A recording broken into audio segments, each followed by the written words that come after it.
Hi, and welcome back. As excited as I was to have you join us last week, I'm even more excited that you are back for session 2, The Road to Recovery. But if you happened upon this video without completing session 1, please go back and do that first. You can find it at godsufficientgrace.com. Last week may have been tough for some of you. Sharing your story can be hard, especially if you were sharing with people that you don't know. But sharing with others and actively taking steps to make forward progress helps most people heal more quickly. Returning to this Grief and Hope support group is a huge indicator that you are serious about working towards healing from your loss. And I'm proud of you for taking that next step.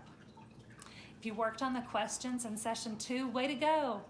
But if you didn't, that's okay. You can always look back at the lesson when you are ready. Recovering from loss is a journey.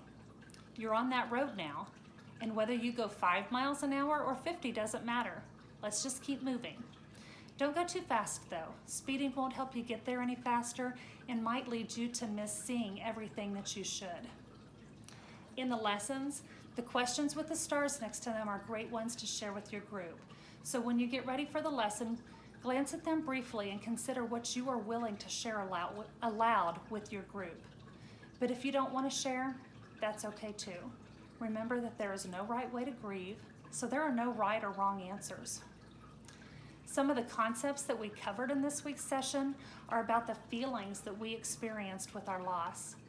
We may not always want to admit to ourselves or others, but it is normal and acceptable to have strong emotional reactions after a loss. So this week, we look at how important it is to allow yourself the time needed to grieve.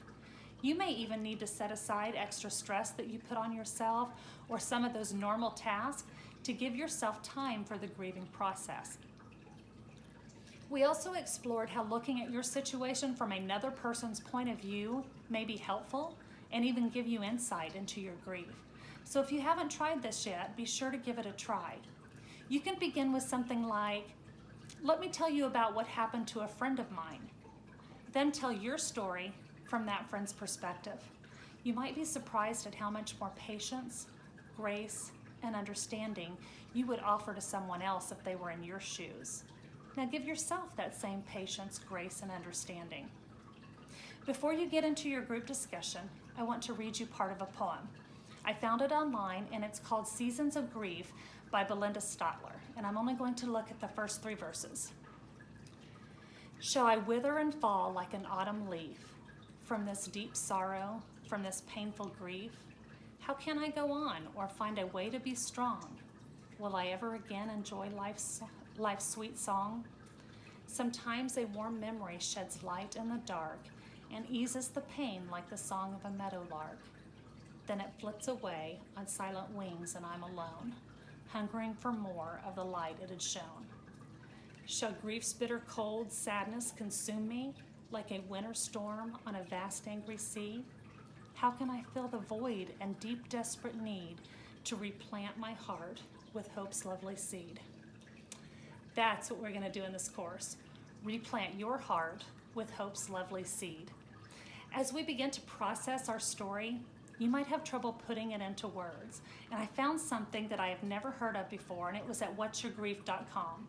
It's called 6-word stories, and I am amazed at how impactful just 6 words can be. If you're struggling with telling your story, you might find it helpful to think of 6 words that describe your grief. Let me read you a few examples. Mommy of 3 until that day. Or the silent delivery room broke me.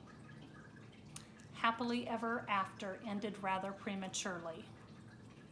Or thought we would get old together. Suffered too long, she's finally free. Once upon a time, then grief. There's only a couple more. Didn't know that was goodbye. I am not who I once was. And then this is mine, their death, my grief, still hope. I want to leave you with this verse from 2 Corinthians 1, 3-4. Praise be to the God and Father of our Lord Jesus Christ, the Father of compassion and the God of all comfort, who comforts us in all our troubles, so that we can comfort those in any trouble with the comfort we ourselves receive from God.